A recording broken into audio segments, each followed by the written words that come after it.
ആരാണ് നമ്മുടെ കൂടെ സ്പീച്ച് പറയാനുള്ളത്? കൃഷ്ണ എൻ്റെ എത്രയിലാണ്? നയൻത്തിൽ.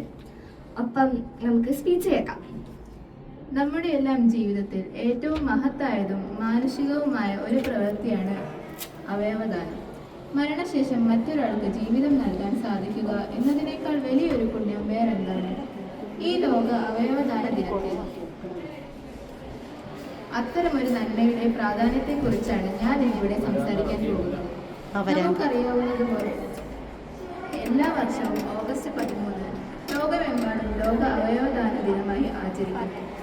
അവയവദാനത്തെക്കുറിച്ച് പൊതുജനങ്ങളിൽ അവബോധം വളർത്താനും അതിന്റെ പ്രാധാന്യം മനസ്സിലാക്കി കൊടുക്കാനും ഈ വിഷയത്തെക്കുറിച്ചുള്ള തെറ്റിദ്ധാരണകൾ ഇല്ലാതാക്കാനും വേണ്ടിയാണ് ഈ ദിവസം നാം ആചരിക്കുന്നത്.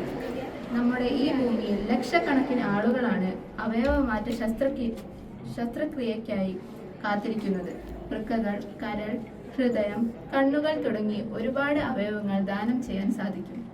ഒരു വ്യക്തിക്ക് തന്റെ മരണശേഷം 8 ജീവനുകൾക്ക് വരെ വെളിച്ചം നൽകാൻ സാധിക്കും എന്നത് എത്ര വലിയ കാര്യമാണ്.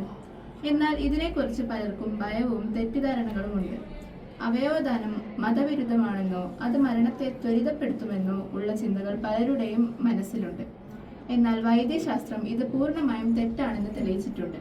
കൂടാതെ ലോകത്തിലെ എല്ലാ പ്രധാന മതങ്ങളും അവയവദാനത്തെ ഒരു പുണ്യപ്രവൃത്തിയായിട്ടാണ് കാണുന്നത്. അവയവദാനം എന്നത് നമ്മുടെ ശരീരം പൂർണ്ണമായി വെറുതെ ദാനം ചെയ്യുന്നതല്ല, മറിച്ച് നമ്മുടെ മരണം സംഭവിച്ചതിന് ശേഷം നമ്മുടെ അവയവങ്ങൾ മറ്റൊരാൾക്ക് ജീവൻ നൽകാൻ ഉപയോഗിക്കുന്നു. ഇത് ഒരു തരത്തിൽ നമ്മൾ മരിച്ചാലും ഈ ലോകത്ത് ജീവിക്കുന്നു എന്നതിന് തുല്യമാണ്.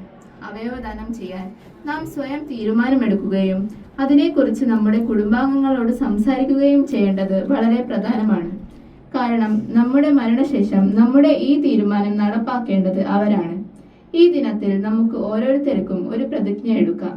ജീവൻ നിലനിർത്താൻ കാത്തിരിക്കുന്ന ആളുകൾക്കായി നമ്മുടെ അവയവങ്ങൾ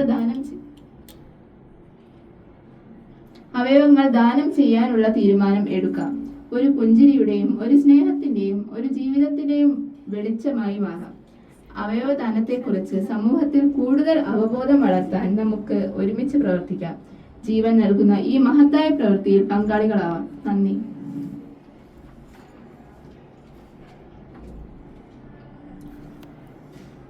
അപ്പൊ കൃഷ്ണ, എന്തോ നിങ്ങൾ 9th എക്സാം കഴിഞ്ഞില്ലേ?